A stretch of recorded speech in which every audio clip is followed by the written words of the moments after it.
കരുതലിൻ്റെ കതകുകൾ തുറക്കുന്ന നാൾ. മുണ്ടക്കൈ ചൂരൽമല ദുരന്തബാധിതർക്കായി മുസ്ലിം ലീഗിൻ്റെ ആദ്യഘട്ട വീടുകൾ നാളെ കൈമാറുന്നു. താക്കോൽ കൈമാറുന്നത് 51 വീടുകൾക്കായിരിക്കാം.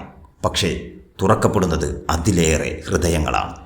വയനാടിൻ്റെ മലഞ്ചെരിവുകൾ ഒരിക്കൽ കരച്ചിലിൻ്റെ സ്വരത്തിൽ വിങ്ങിയ ദിവസങ്ങൾക്കിപ്പുറം അതേ നാട്ടിൽ നാളെ പ്രത്യാശയുടെ താക്കോൽ തിരിയുന്നു. മുണ്ടക്കൈ ചൂരൽമല ദുരന്തത്തിൽ ജീവിതത്തിൻ്റെ അടിത്തറ തകർന്ന കുടുംബങ്ങൾക്ക് ആശ്രയമായി ഇന്ത്യൻ യൂണിയൻ മുസ്ലിം ലീഗ് നിർമ്മിച്ചു നൽകുന്ന ആദ്യഘട്ട വീടുകളുടെ താക്കോൽദാനം നാളെ നടക്കും. നിർമ്മിച്ചു കൊടുക്കുന്ന 105 വീടുകളിൽ 51 വീടുകളാണ് പൂർണ്ണമായി പൂർത്തിയാക്കി ദുരന്തബാധിതർക്ക് കൈമാറുന്നത്. നഗരത്തിൻ്റെ തിരക്കിൽ നിന്നകന്ന് മേപ്പാടി പഞ്ചായത്തിലെ തൃക്കൈപ്പറ്റ വെള്ളിത്തോട് ഭാഗത്ത് 11 ഏക്കർ ഭൂമിയിൽ പിറന്നുയർന്ന ഈ ഭവന പദ്ധതി കരുണയും കൂട്ടായ്മയും ചേർന്ന ഒരു മനുഷ്യ സ്മാരകമായി മാറുന്നു. Sitout, dining hall, 3 bedroom, 2 bathroom, അടുക്കള, വർക്ക് ഏരിയ എന്നിവ ഉൾക്കൊള്ളുന്ന സൗകര്യ സമൃദ്ധമായ വീടുകളാണ് നിർമ്മിച്ചത്. വീട് എന്ന വാക്കിൻ്റെ അർത്ഥം വെറും മതിലുകളും മേൽക്കൂരയും മാത്രമല്ല, സുരക്ഷയും സ്വാഭിമാനവും ആത്മവിശ്വാസവുമാണ്. ദുരന്തത്തിൽ എല്ലാം നഷ്ടപ്പെട്ടവർക്കായി ഈ വീടുകൾ അതിൻ്റെ പ്രതീകങ്ങളായി ഉയർക്കുകയാണ്.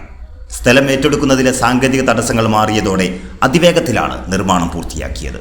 ദുരന്തത്തിൻ്റെ മുറിവുകൾ ഇപ്പോഴും നൊന്തു നിൽക്കുമ്പോഴും പുനർനിർമ്മാണത്തിൻ്റെ വേഗം സമൂഹത്തിൻ്റെ ചേർന്നുനിൽപ്പിൻ്റെ ശക്തിയെ ഓർമ്മിപ്പിക്കുന്നു.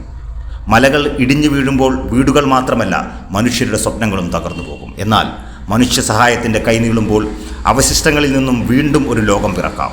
മുണ്ടക്കൈ ചൂരൽമല ദുരന്തം നമ്മെ പഠിപ്പിച്ചത് പ്രകൃതിയുടെ പ്രബലത മാത്രമല്ല, കൂട്ടായ്മയുടെ കരുത്തും കൂടിയാണ്. ദുരന്താനന്തര പുനരധിവാസം ഒരു രാഷ്ട്രീയ പ്രഖ്യാപനമല്ല, അതൊരു മാനവിക ബാധ്യതയാണ്. മതം, പാർട്ടി, പ്രാദേശികത എന്നിവയുടെ അതിരുകൾ കടന്ന് ദുരിതാശ്വാസ പ്രവർത്തനങ്ങൾ മുന്നോട്ടു പോകുമ്പോഴാണ് സമൂഹത്തിൻ്റെ ആത്മാവ് തെളിയുന്നത്. ദുരന്തബാധിതർക്കായി ഉയരുന്ന ഈ വീടുകൾ ഇഷ്ടികകളുടെ കൂട്ടായ്മ മാത്രമല്ല, അവ കരുതലിൻ്റെ കവാടങ്ങളാണ്. നാളെ താക്കോൽ കൈമാറുന്നത് 51 വീടുകൾക്കായിരിക്കാം. പക്ഷേ തുറക്കപ്പെടുന്നത് അതിലേറെ ഹൃദയങ്ങളാണ്.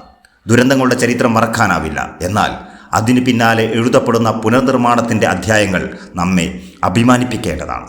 കരുണയുടെ രാഷ്ട്രീയം കാലാതീതമാണ്. അതാണ് സമൂഹത്തെ നിലനിർത്തുന്ന യഥാർത്ഥ അടിത്തറ.